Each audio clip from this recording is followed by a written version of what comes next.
Welcome to the Banker Lamp. Please enjoy the video. You'll start by confirming your phone is a Huawei Y9 Prime 2019 and that it's powered and unlocked.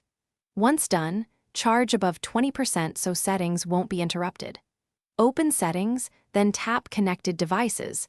This is where NFC lives. Make sure airplane mode is off because it can block radios. You're now in the right area to enable NFC. Proceed to find the NFC toggle so you can turn it on and configure payment or tag actions. You'll tap the NFC switch to turn it on. You should see the NFC icon appear in the status bar. Next, choose Default Actions. Select Tap to Pay for mobile payments or Android Beam for sharing. This controls how tags behave. Then go to App Permissions in Settings to allow trusted apps to use NFC, preventing unwanted access. Once permissions and defaults are set, test with a transit card or NFC tag to confirm reading and writing functions respond as expected. You'll finish by testing NFC using a known working tag or contactless card.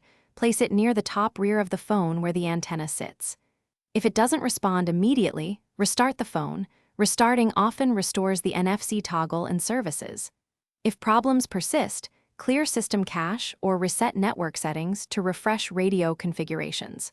One key tip: if NFC still fails after those steps, boot into safe mode to check for interfering apps before considering a factory reset or. Thanks for watching. If this was helpful, leave a like and consider subscribing. See you next time.